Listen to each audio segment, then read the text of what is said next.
Hey, well, good evening, everybody. Welcome to our AJA Zoom event. Welcome to our regulars. If you're new to us, then welcome to you as a first-timer. We're also welcoming people listening on J-Air, as we're now streaming these Australian Jewish Association Zoom events via J-Air, Jewish Community Radio in Melbourne. That is 88 FM or j-air.com.au. And we're also on Facebook for those who are watching that way. My name is Alan Friedman. I'm Vice President of the Australian Jewish Association, and I am the MC for this evening. Also visible on your screens are David Adler, President of the AJA, as well as our guest for tonight, Lauren Isaacs, who we will formally introduce in a moment. This week, we will again be doing a presentation style. Lauren will speak for about 30 minutes, after which we will open up for questions from the audience. Now, just if you're not familiar, if you want to ask a question and you're watching on Zoom, then we ask you to raise your hand electronically. The way to do that is to click on the reaction button and then click on the hand, and then that sends a signal to us and we put you in the list to ask questions. And as we are now doing, if you prefer to submit a written question, then this can be done on the chat function, and we'll read out some of these in between the spoken ones. This will be done by Robert Gregory, our Research and Advocacy Officer, and Robert's the moderator for written questions, and he may even combine one or two if they are on similar themes. And of course, sometimes our speaker answers questions on some issue during the discussion, and if that happens, then we won't repeat the question. The chat function's available also, and just a reminder that in the top right-hand corner, there's a little button which says View, and you can toggle between speaker and gallery view. Okay, the words, "The Temple Mount is in our hands," was spoken by Lieutenant General Motta Gur at the end of 1967's Six-Day War, and became famous for their historic significance and symbolism in that an undivided Jerusalem was once again the capital of Israel. But it wasn't quite so simple, as 2 weeks later, Israel agreed that under a reformulated status quo, the Jordanian Muslim Waqf would continue to hold religious responsibility for the compound, even under overall Israeli supervision. In hindsight, this decision resolved nothing and only added fuel to the Palestinian-Arab war against Israel, leading to decades of hostilities and violence against the Jews of Israel. One person who decided to fight back on this issue is Canadian-born Israeli Lauren Isaacs, who is an unapologetic Zionist, public speaker and educator. She is the coordinator for World Herut in Israel and national director of Herut Canada, and she drew some controversy 2 years ago when she waved the Israeli flag on the Temple Mount. To talk about this and the Jewish people's right to the land of Israel, she joins us now. Lauren Isaacs, welcome to Australia via Zoom, and thank you for joining us. Thank you for having me. Wow, it's great to be here. I'm super excited to be speaking to the Australian Jewish community. Thank you all for joining us. So yes, as Alan said, I'll try to answer all your questions afterwards and during. If I see that someone doesn't understand something or if there's a confusion, please ask and I will try to clarify.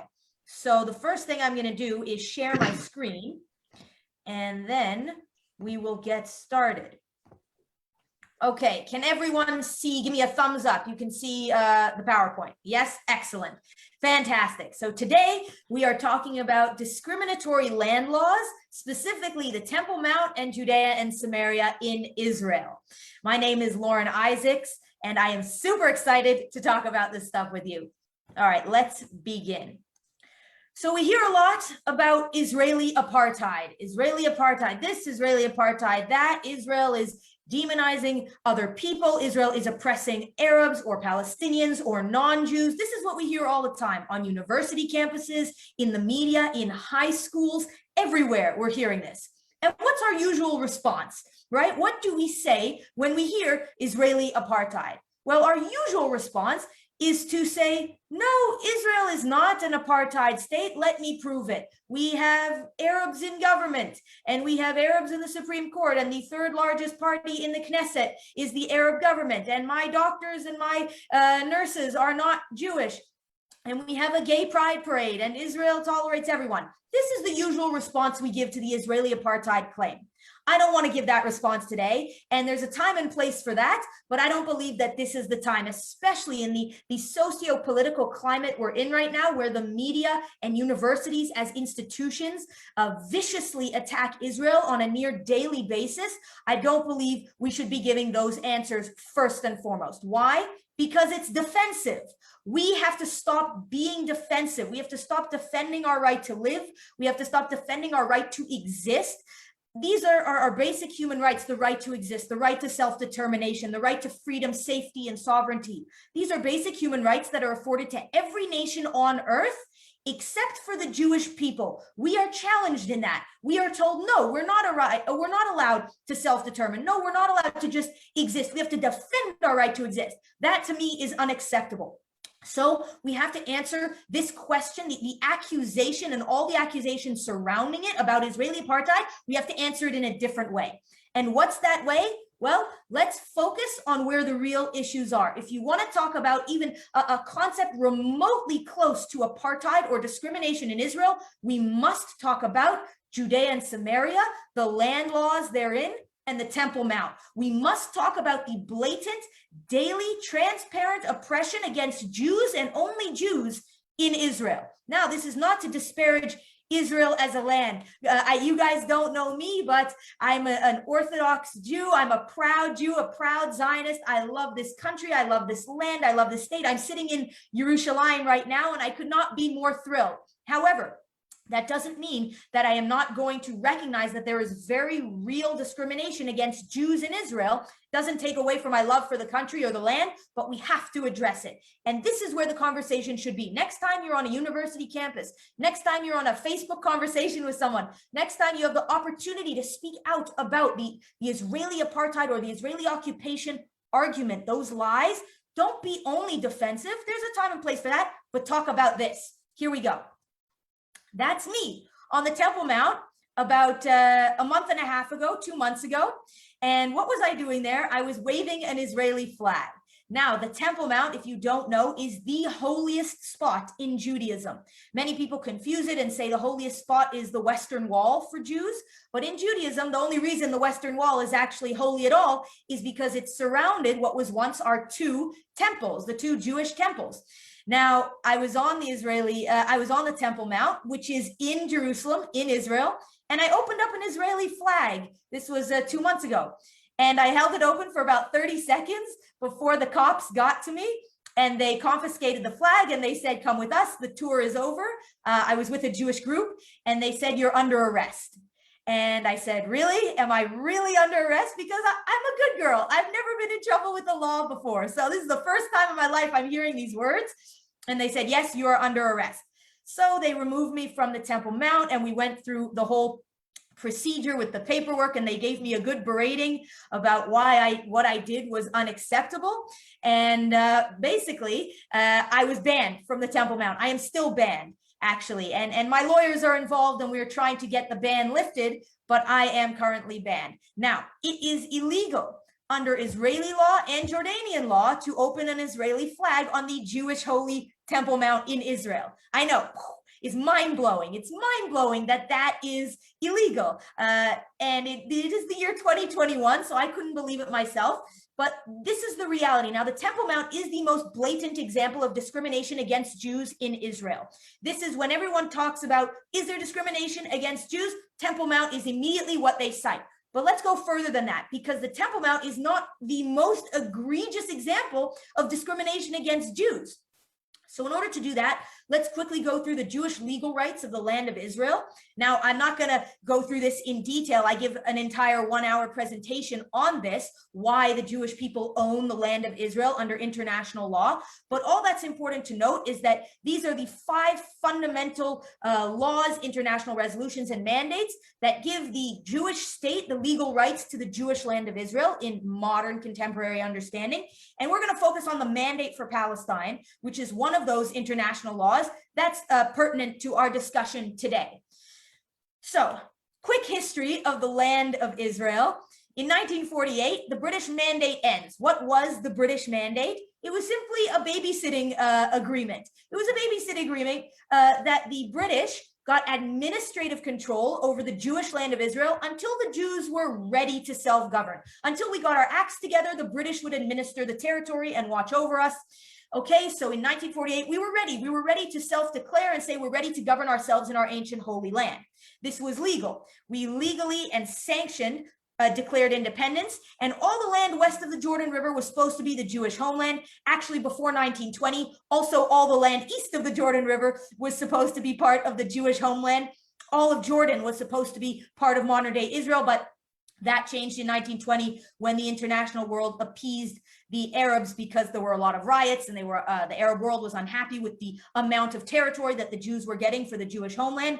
Regardless, we were supposed to get, in 1948, declare independence west of the Jordan River.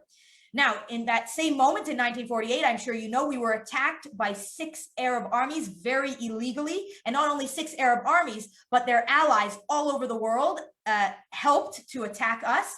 And we survived that. We survived that war. We came out of it successful, thank God. And then, unfortunately, we lost some territory.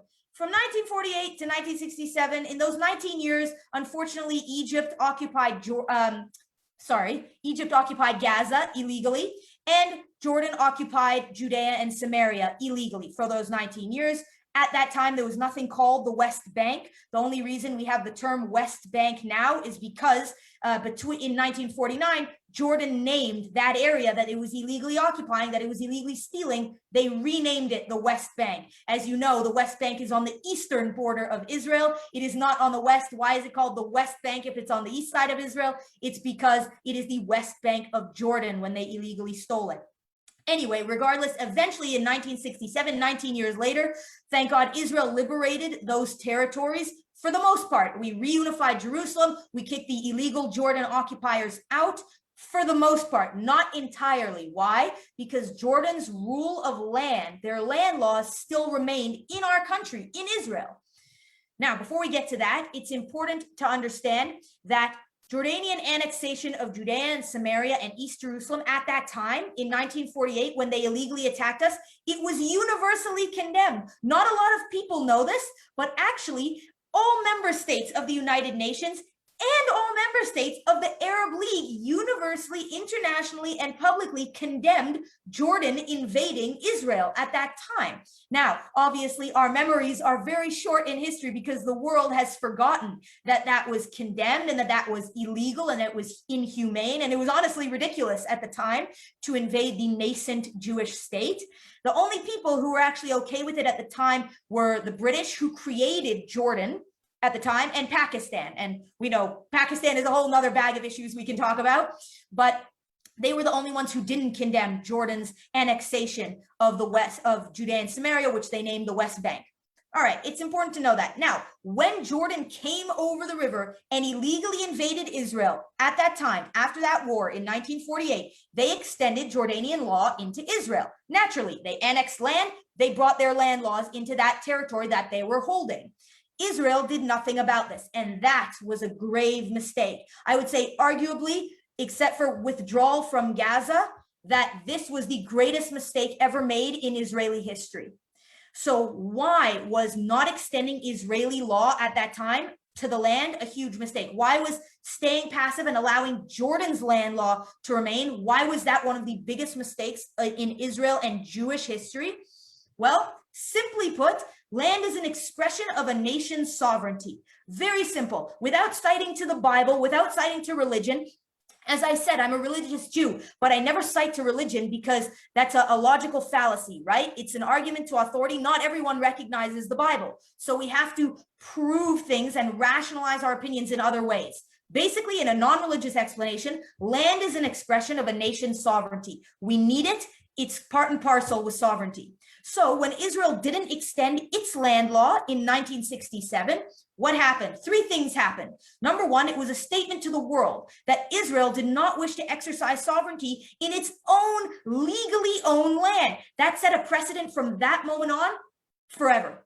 Until now, we're dealing with that precedent when the world believes we don't have rights to sovereignty in our own legally owned land. Number two, it began the process for the first time ever of creating a de facto Palestinian state.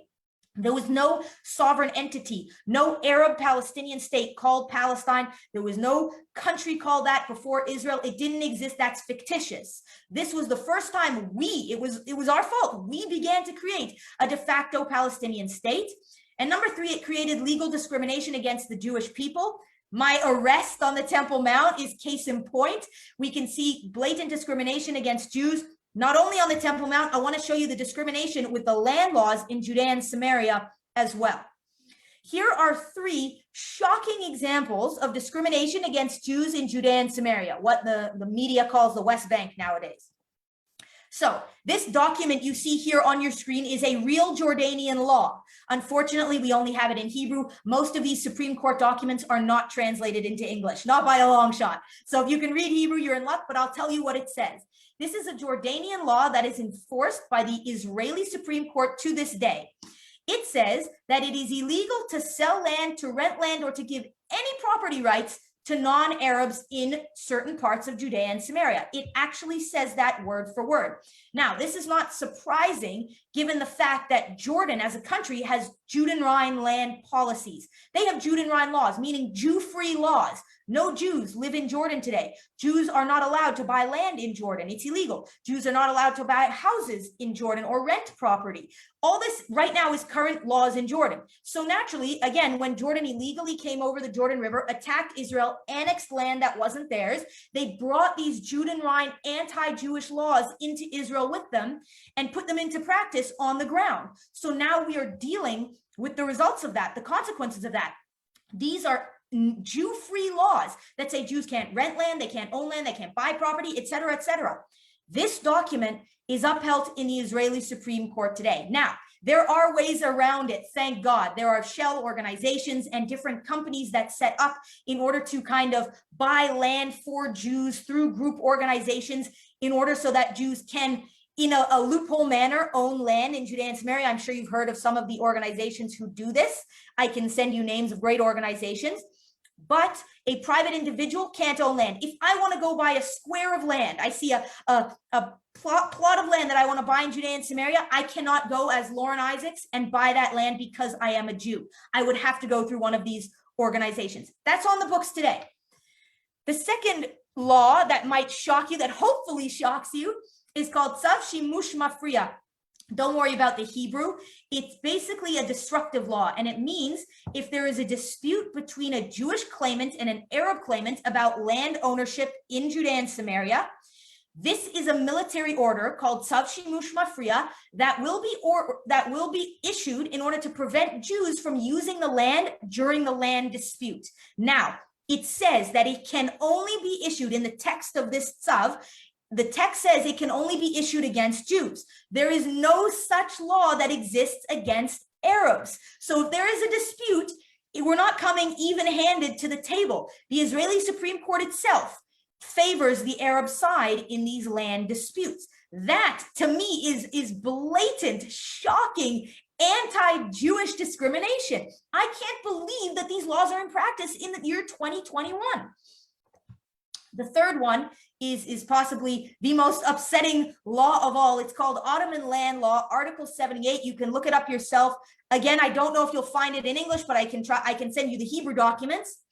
This law itself has cost the state of Israel hundreds of thousands of dunams of land only in the past decade. That's how much land we've lost to this law. Now, our Ottoman Land Law, Article 78 states that if you use a piece of land for a certain amount of time, the Ottoman Sultan, who obviously doesn't exist anymore, he can give you rights to that land whether you own it or not. He gave people rights to land. It was in order to encourage land cultivation. At the time when the Ottomans owned a huge portion of the world and the Sultan was the supreme leader, he wanted to encourage people to build. He wanted there to be cultivation of the land. He wanted people to plant trees and whatever. So he said, if someone comes and they plant on my land for long enough, they automatically own it. There's no title land. There's no deed to the land. There's no ownership. The Sultan just gave permission. The Sultan doesn't exist anymore. This law itself actually stopped being used in the times of the Ottoman Empire. It itself became extinct even before the Ottoman Empire was destroyed. However, this law is still enforced in one place in the world today, in one place, in Judea and Samaria in Israel, and it is enforced against Jews. Now, there are organizations that are lobbying against this law, great organizations that I partner with that are amazing. They lobby the Israeli Supreme Court, the Israeli government, to get these laws revoked so that we stop losing land in this war of attrition. However, this still happens today. So what does this mean practically? If an Arab decides he wants to take a piece of land and basically own it, all he has to do is plant on it. All he has to do is plant a tree. That land, it's not Arab land. However, it is no longer considered Israeli state land. Once an Arab plants on it, that land is now in dispute and it must go through the court system. The planting can't just be uprooted. Now, what happens if a Jew does the same thing? So naturally, the first time I learned about these laws, obviously, I said, well, what would we all say? We'd say, let's get a troop of Jews together. Let's go out into Judea and Samaria for 12 hours nonstop, and let's just plant. Let's plant everywhere. But it doesn't work for Jews. In 2012, the Supreme Court of the State of Israel ruled that Article 78 of Ottoman Land Law that grants agricultural rights can only benefit Arabs. That is the text in the law. The Supreme Court upheld this in 2012. It said if a Jew goes out and does what I just said and plants in order to acquire land, the planting will be uprooted and I will be brought before the Supreme Court, to have judgment on what happens to that land, but I will not own it. I cannot just plant as a Jew. It's not the same for an Arab. This is, if you want to talk about apartheid, if you want to talk about discrimination, if you want to talk about anything that's unfair, this is ridiculously discriminatory against Jews and only Jews. These laws are in place, they are on the books, and they are upheld on a daily basis by the Israeli Supreme Court. There is no land discrimination against non-Jews. There is no land discrimination against Arabs. There is no land discrimination against Palestinians. There is only discrimination against Jews, both in Judea and Samaria and on the Temple Mount. And as I said, these laws and practices don't only discriminate against Jews and manifest in a very practical and harmful way, but they continue to create and promote an idea of a de facto Palestinian state, meaning there is another state, another country, another entity within ancient Israel that should have rights that are equal to or dominate Israel, as we've seen, rights that dominate over Jews, rights that supersede Jews. That is no good. As a proud Jew, as a proud Zionist, as a student of history, I will tell you that that cannot fly. So the same, all this harm is being created by these laws in Judea and Samaria, the laws on the Temple Mount, which are enforced by the Jordanian Waqf, as previously mentioned, the Jordanian police. This is no good. There is a movement afoot. I don't know if you've heard of what the Americans are doing. I'm Canadian myself. I'm not American, but Joe Biden's administration, whether you like him or not, doesn't matter. That's not the topic in question here. The question is, his administration has decided that they want to reopen a U.S. consulate for Palestine in central Jerusalem. And they're promoting this agenda. They are trying to get this passed. So far, the Israeli government, Bennett, has said no. He has said no to the point that it will not be opened in Jerusalem. He has not said that it will not be opened anywhere else in the country, but he has said so far, no, it's not going to happen. However, there is a movement going on. It's called There Is Only One Jerusalem movement. And we've rallied outside the U.S. consulate for a month now, every week, to say that it is unacceptable. The Jews of Israel, the Jews of the diaspora, proud, unapologetic Zionists say no to the division of Jerusalem, say no to historical revisionism. To place a consulate for Palestine in the middle of Jerusalem is tantamount to inviting terrorism right into the heart of Israel, right into the heart of Jerusalem. And it is creating, again, a revised history. It is creating a de facto state that never existed before in Israel, but they want to allow to exist now. So we say no to a Palestinian consulate in Jerusalem for so many reasons. No, it cannot happen. We will not allow it to happen. We must stand strong and say we don't want it to happen. And there are young people and older people speaking out against the potential of this consulate, which would honestly be an absolute political and security disaster in the heart of Israel. Now, I will stop there. I would love it to be interactive. I want to answer questions, take challenges. If I've said something you agree with, if you've said something I don't agree with, let me know. Thank you guys for listening. Okay, Lauren, can you turn off your screen share and we'll get into a few things. Okay, thanks, Lauren. That was very informative. Okay, so we're going to take some questions. I've got Joe ready to ask a question. We've got some written questions that I'll go to from Robert. And if anybody else has a question, now's the time to put your hand up. So let's start with you, Joe. Please unmute yourself and ask your question.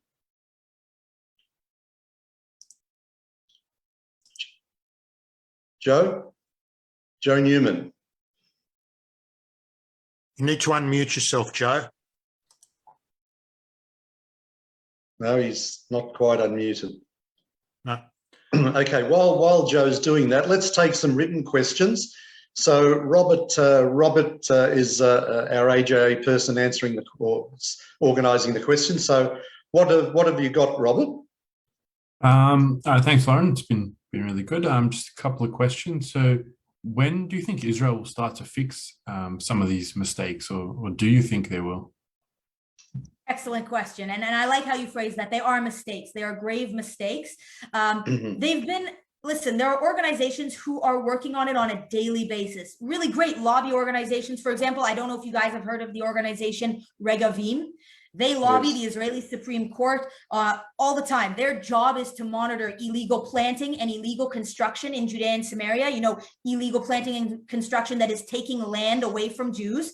And they lobby the Supreme Court and they say unacceptable. They take it to the media. They print up mass reports. It is happening. These lobby organizations, plus the voices from around the world coming together and standing up and saying, unacceptable. It is making changes slowly, but how are those changes implemented? It's not going to happen overnight. You know, we need to get enough voices raised so that we vote the right people in Israel, for example, so that Israelis and people outside of Israel who can vote, they vote the right members of Knesset in who say this is on their agenda to address. So far, that hasn't been going on too much.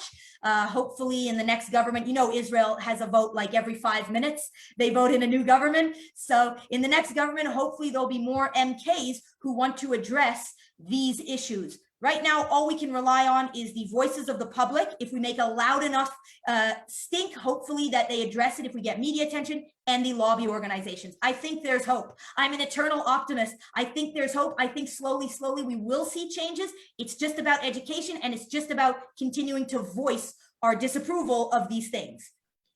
Okay. Have you got more there, Robert?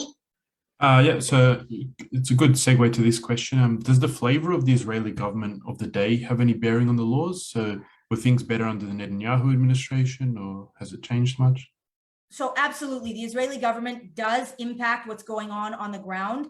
So it depends. If you say was the Netanyahu government better, it depends who you ask. Some people, the diehard Netanyahu fans, will point to specific moments that he said Jewish construction in Judea and Samaria is allowed. That was great.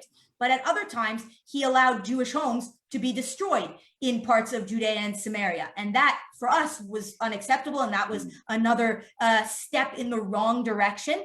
The Bennett government so far, it's early. I will say, I'm not going to rush to judgment. The Bennett government is early in its tenure, but I will say so far, there are moments that haven't been great with regard to small Jewish communities in Judea and Samaria, in different little towns that they've said no Jewish construction, or they've destroyed Jewish homes that have been built on questionable grounds. So that to me is unacceptable. Again, the daily Israeli government makes a change in these small things, but the overall picture, the umbrella situation that Jews should be allowed to build, plant, and grow anywhere we want in all of Israel and Judea and Samaria, that's an issue that transcends the daily Israeli government. That's about Zionism, right? That's about a collective Jewish desire, what we want for our people and our nation. The Netanyahu and the Bennett government changed slightly for their practical actions, but Zionism transcends it all. So I would say the more power, the people have more power more than the government. If we just stand up and unite and raise our voices and lobby where we got to lobby, I think we have more power than the government. Yes, okay, now we'll go to some questions. Just before we do, I'll do our little advertising break. If you're listening on J-Air, this is actually a live simulcast of the Australian Jewish Association Zoom event, which we have every Wednesday night. Our guest tonight is Lauren Isaacs. She's formerly from Canada, and she's very active in fighting the restrictions to Jews in visiting the Temple Mount and other areas. I'll just hand over to David to tell us what's happening next week, and then we'll go straight into your questions. Okay, Lauren, as you were talking, I was thinking you need to get into the Knesset. That's another story. I do want to show people just a 30-second video. Lauren's seen it, but it just demonstrates the alignment of the views of AJA with some of the things that Lauren is doing. Okay, it's pretty obvious where I am now, and one of the things you're not allowed to say here is Shema Yisrael, Hashem Eloheinu, Hashem Echad. Otherwise, you might get into trouble. Okay, that's. Lauren, you can answer a question when we get back to you. Should I have been arrested? But now I'll get on to what Alan actually charged me with, which is the usual AJA promotion we do in the middle. Firstly, what's coming up next week. We have a little bit of a left field event, so to speak.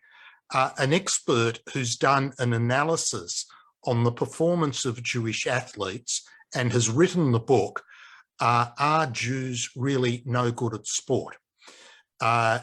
You'll see that it's been benchmarked against Australia's Olympic sporting achievement across a range of sports, and a bit of myth busting is going to happen.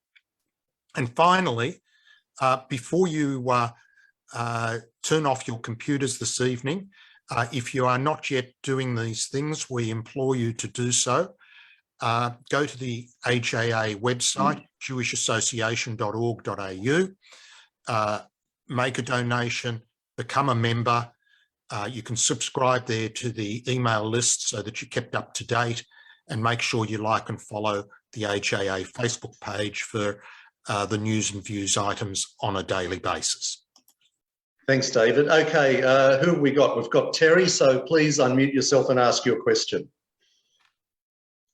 Hi, thanks for your talk, Lauren, a breath of fresh air. I really just wanted to turn your last comment on its head and ask why the hell the Jewish Israeli government hasn't, over all these years, done anything about these laws and changed the legitimacy of arresting people for waving Jewish flags on the Temple Mount.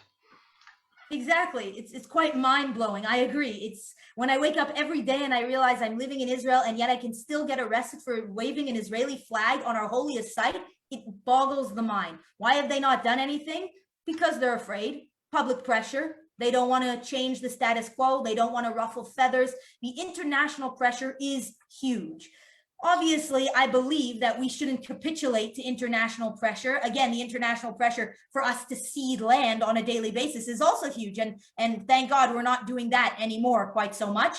But I don't believe we should be appeasing those who want to see us discriminated against. I don't believe we should be appeasing those who want our destruction. I believe they should change the law immediately, overnight. They should say, all Israeli flags are allowed to be flown on the Temple Mount. Jews are allowed to pray anywhere. There is religious freedom everywhere in Israel for every religion, except for Jews on the Temple Mount and some Christians on the Temple Mount as well during certain times. So it is absolutely unbelievable. The fact is, the Israeli government, the Israeli mindset loves to appease the international world. And that's no good, because appeasement has never helped us. It's never helped our land. It's never helped our security. It's never helped our image on the international stage. But they continue to try and appease the world. Why did we give away all of Jordan when it was legally our land? Why did we give away Gaza when it was such a strategic and holy part of our land? Why do we do any of the things we do? Because we're appeasing the international world and we want to ensure the peace. It's to the detriment of ourselves, and I think it's an embarrassment often, but that's the way it is. So why don't you come over to Israel, get into government and help us change it? Lauren, I would have thought that with a Netanyahu-Trump combination, that might have been our best shot of getting something done. Was this active at the time? Yeah, absolutely. Listen, the Netanyahu-Trump combination, I'd say, was the best moment in Israeli political history with our best alliance. It was great for the Jewish people in Israel. We stopped funding to the Palestinian Authority because of their terror policies. We moved the embassy to Jerusalem as promised to acknowledge that Jerusalem is the holy, eternal, exclusive capital of the Jewish people in the land of Israel. There was so much that Trump did that was good for the Jews in Israel, and Netanyahu as part of that, which was great. Unfortunately, we're at a bit of a different time now with a different Israeli government and a different American government. But again, I maintain that Zionism and what we are here for, what we were here for, what we will be here for, transcends all of that. The government is small daily shifting that we have to worry about. But overall, it is our voice and our unity as the Jewish people, whether we're in Israel or in the diaspora, that will make the large scale changes. But yes, the Trump-Netanyahu combination, there's no denying it was an amazing moment in Israeli history for Jews. Okay, Jeff, your turn. Please unmute yourself. And then we've got Hugh, Reuven, and Bill. Shalom, Lauren. Shalom. When do you ever find yourself in court with one of these highfalutin justices who insist on giving Palestinian rights to everything inimical to their moral position? But why don't you actually ask him a question which is guaranteed to endear you to him? Ask the justice whether he realizes that all his education would be for naught because he would never be able to remain a justice under a Palestinian rule. I've never been able to understand these people. Maybe you could ask them in open court as to why they do what they do. It's a great point. Listen, it's a great point to say, again, with not being defensive, to turning the conversation to where we should actually be pointing the finger. The fact is that there are 0 Jews in Ramallah. There are 0 Jews in Nablus. There are 0 Jews in Jenin. There are 0 Jews in Gaza. The ethnic cleansing desires of the one side of the Palestinian government and the Palestinian movement is plainly evident. The fact is, when there's Israeli and Jewish sovereignty, people live amongst each other equally. The fact is, when there's the Palestinian Authority government, there is an ethnic cleansing of Jews from the land. So yes, I agree with you. And it's evident people just choose to ignore the facts. Lauren, are these judges under political pressure from the government, or are they acting on their own in the belief that they're doing the right thing? Well, that's actually a big conversation in Israel, whether the Supreme Court is an arm of the government or the Supreme Court is an entity in and of itself and doing great damage. I am of the opinion of the latter, that the Supreme Court kind of functions as an independent entity, and it's doing great damage to the Jewish people, to the Jewish image, to Jewish sovereignty, and to Jewish history. I think the Supreme Court of Israel, to be honest, should be completely disbanded and rebuilt in a new way. I think they're criminal, but that's just my personal opinion. Lauren, I mean, do these judges have these political views? I mean, is that what you're saying, or are they interpreting the law in such a way that they feel they're executing their job properly? I believe they're politically influenced. Everything here with regard to laws is political in Israel. When people make a decision, it is because of politics, either internal or external politics. Everything is political. Even, some Supreme Court judges will stand up and say that their views differ from the laws they make. Surprisingly, they will maintain that they have to make laws for certain reasons, but they believe privately something else. To me, that's just disingenuous, and that's, again, doing great harm. But these people are all influenced by politics. Okay, Hugh Kitson's in the UK, so please unmute yourself and ask your question, Hugh. Hi, Lauren. I was on the webinar that you did with Andrea Spindle of the Canadian Anti-Semitism Education Foundation a few weeks ago. The question I've got is, had Israel extended civil law across certainly the areas of Area C where the so-called settlements, the townships, exist, then of course a lot of this problem would have been overcome, certainly in those areas. Do you feel that Israel had to sacrifice extending sovereignty in civil law in order to get the Abraham Accords signed? Do you think that sacrifice was really necessary? Absolutely not.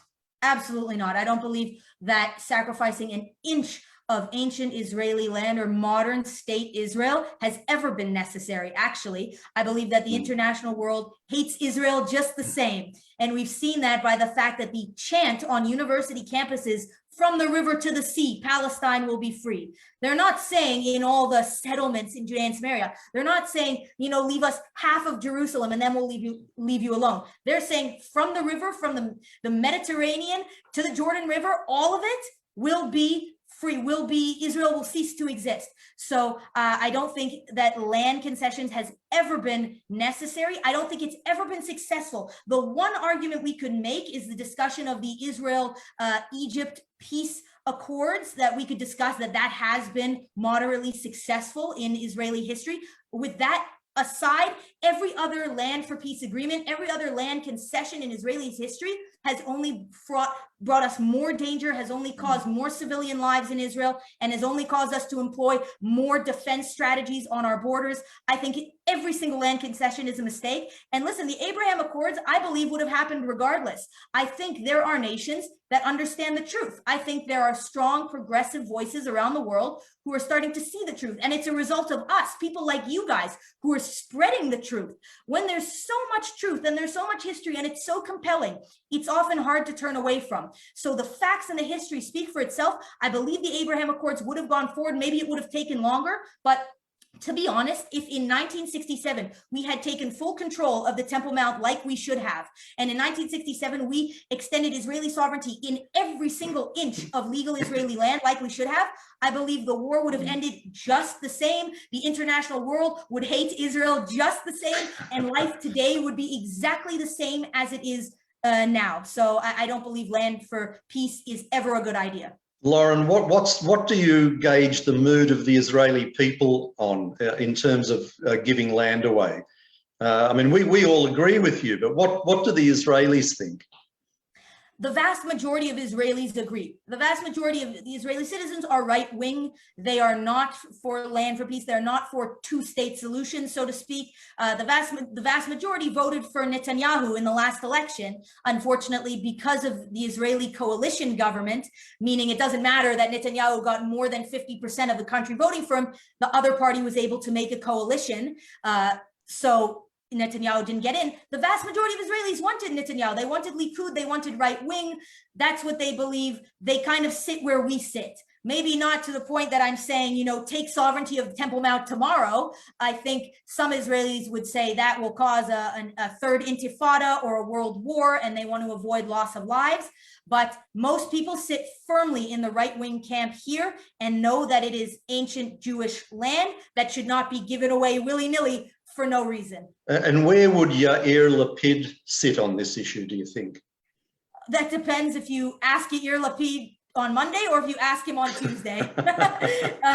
Because as many politicians, both in Israel and around the world, flip-flops on his opinion, sometimes in the same sentence. Sometimes he's saying something and then he says something totally contradictory, and you're like, what is this guy doing? That's not to disparage him more than any other member of government, but I would say I have no idea, because he changes his opinion on a near daily basis. So I would say the only thing about Yair Lapid is I don't trust him in a reliability sense. I don't believe that if he says something that he'll follow through with it in that regard, but who knows, who knows? There are some politicians who stand up and are very strong and say, this is my issue, I firmly stand in this camp. And then the majority, I'd say, of Israeli politicians sit somewhere in the middle and say, let's keep the peace, we'll change based on what the current climate needs us to do.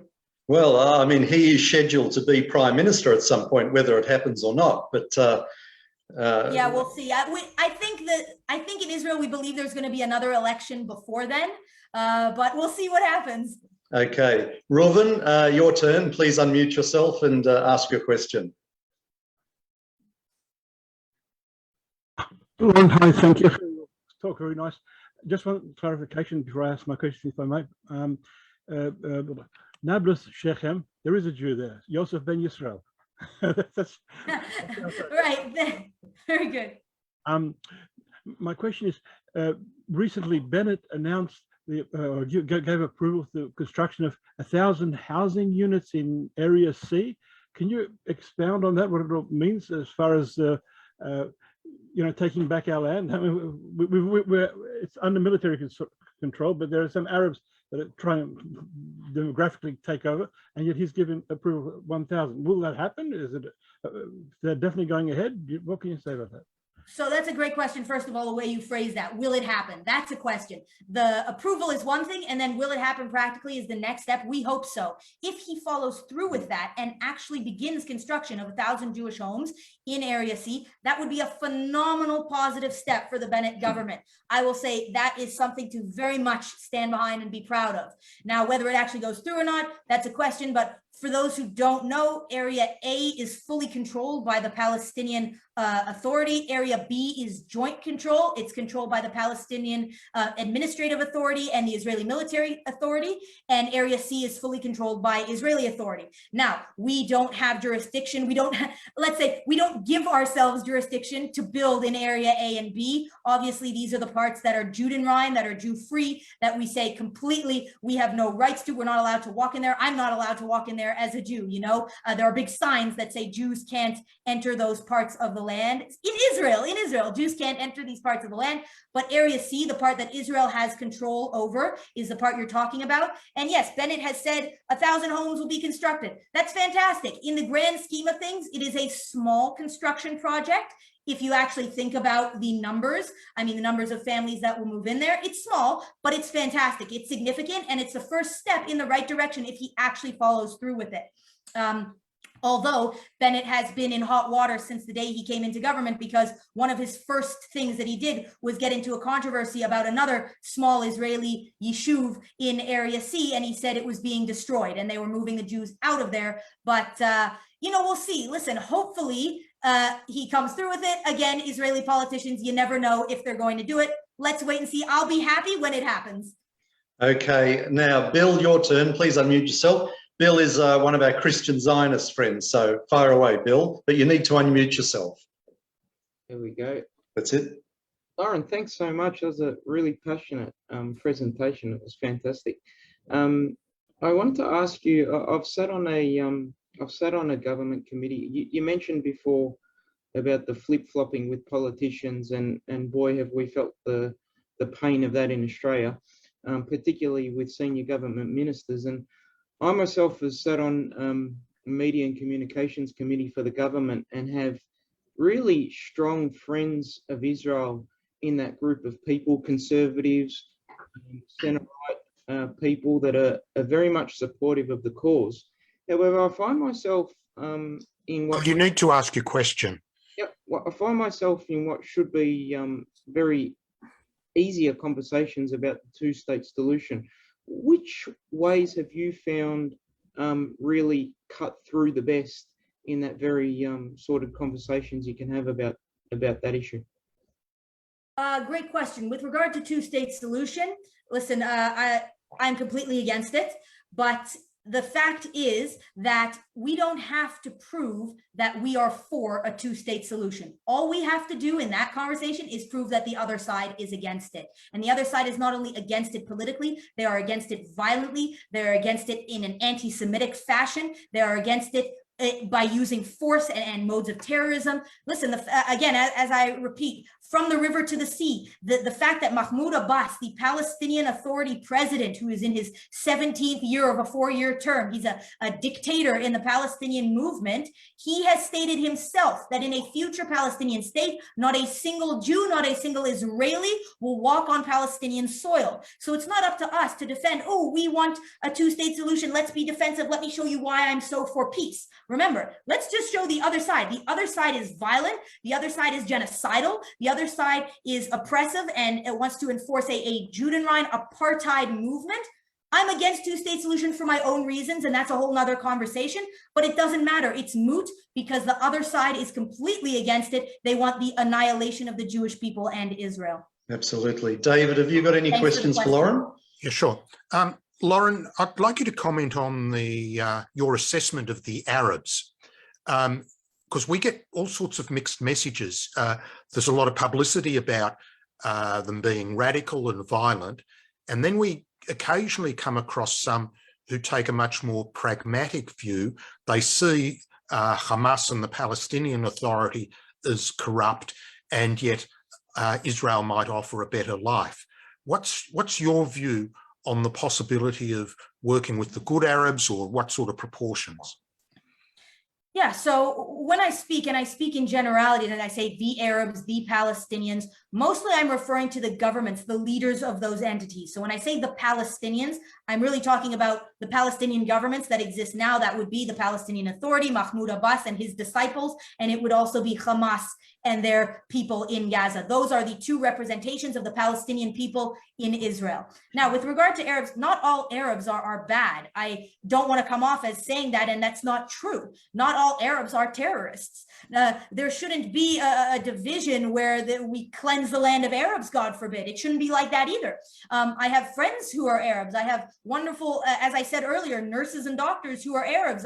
You know, you walk down the street, half the time you don't know who's Jewish and who's Arab because everyone looks the same here. But except for me, I'm very pale. The Israelis and the Arabs, you know, you can't tell the difference. Everyone knows I'm a foreigner. But honestly, there's no problem in the streets day to day, Jews and Arabs. That life, that part of life is fine. With regard to working with, we're talking about working with the government entities. Can the Israeli government work with the Palestinian government? That unequivocally is a no. That is a no. The fact that their representation supports terrorism, the fact that their representation has a pay-for-slay policy that pays Arabs to murder Jews, that means no, we cannot work with them. We do not want to work with them. The fact that in their national charters, I urge you to read both the Hamas charter and the Palestinian national charter, both readily available online. They call for the complete destruction of the land of Israel. The fact that that's in their charters immediately takes negotiations off the table. So should we live amongst Arabs in peace? 100%, and we do on the ground every day. But should we work in partnership with these Arabs right now? Absolutely not. Okay. Lauren, there's another strategy of the Israeli government that strikes me as very peculiar. I'd like your comment. And that is that it makes a big deal out of announcing the construction of a few homes. I mean, what other government in the world would, whether it's a couple of hundred or 1,000 or whatever, it's like they're keen on generating maximum publicity and announcing it to the world and talking to the Americans or others.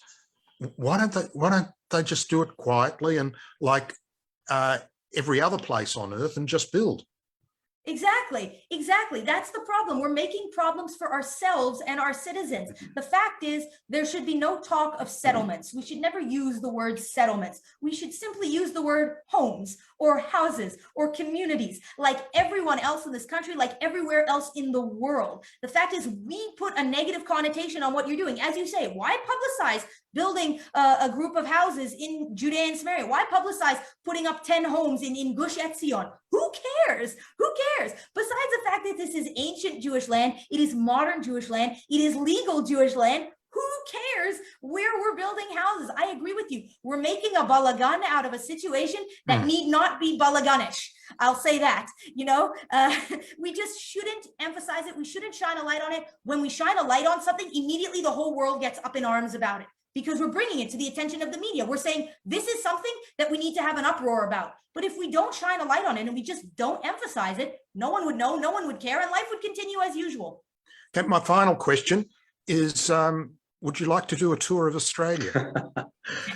Absolutely. I would love to. We would love to have you. You know what, I've never been to Australia, and it is on my list.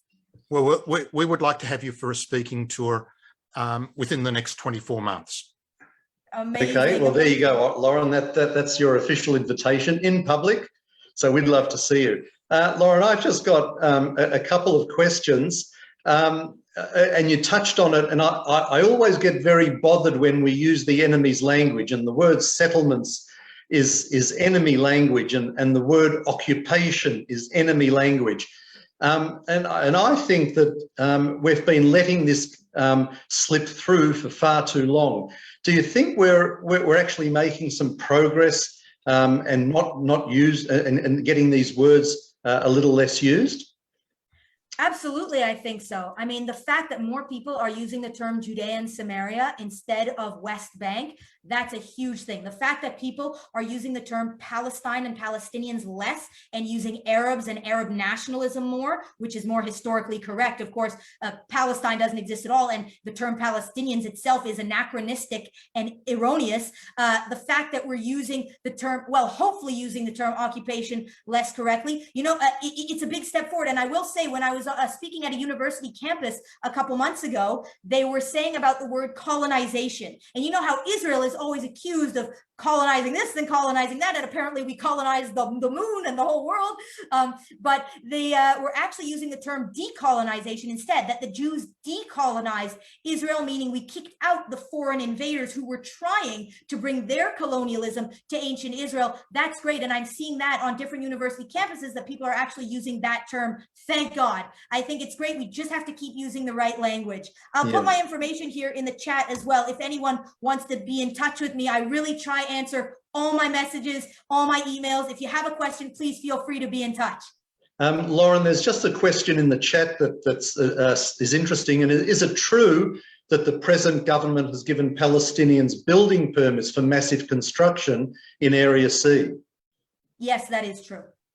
It's true. It's unfortunate. Again, how that manifests, what will happen from that, if there will be appeals, if the courts will overrule that, we don't know yet. But as it stands now, yes, they have.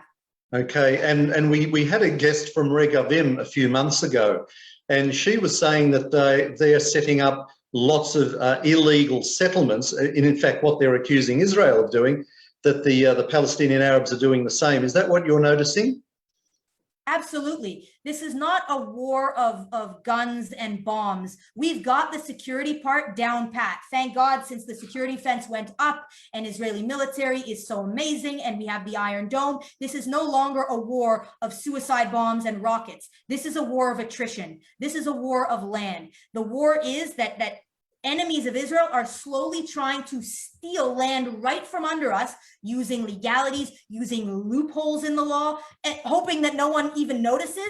This is the war we're facing right now, and the illegal construction is part of that. The illegal planting is part of that. We are seeing that all the time. As I said, there are organizations that monitor the illegal planting, but when we go out into a field today and it's empty, and next week we go out and 50 Palestinian trees have been planted illegally, that's a major problem. That's where we have to focus our efforts. That's the real issue, and it's from within. It's from within, and it's very insidious. It's happening right under our noses, and we have to be aware. Okay, we've got time for one last question from Helen, so please unmute yourself, Helen, and a very quick question. Yes, Lauren, we have a term which has become very popular in Australia for the Australian Aborigines. It's Australia's first people. I was wondering whether you think it might be opportune to introduce that term for Israel's first people. I think it's brilliant. Right now, we are trying to push the term indigenous, indigeneity, that Jews come from Judea. Jews are indigenous to the land. That's a term we're trying to use, but I love that term as well. And you know what? With your permission, I will use it going forward in my next presentation. Okay, thank you. Now we are coming up to time. If you're listening on J-Air, you may have already dropped back to station programming. If not, you will very soon. Lauren, I want to thank you for joining us this evening, our time. Your energy is infectious, your activism is very powerful, and we're with you 100%, and we wish you all the success in the future, so keep on doing what you're doing. Thank you so much for having me. It's been an absolute pleasure. And Lauren, I will seriously, I will be in touch and see if we can get you over here for a speaking tour in the foreseeable future. Yep, that would be great. Thank you, Lauren. Now, just before we go, if you want some more Jewish-themed entertainment, L'chaim with Morris Klein is on 3ZZZ at 9 o'clock, so that's in just a moment. That's FM 92.3 or on 3ZZZ.com.au. That's all we have for you for tonight. Don't forget, you can keep up to date with what AJA is talking about on our Facebook page, and please share and like widely. We look forward to joining you next week as usual, but for now, it's good night from all of us to you. Thank you for your time. Good night.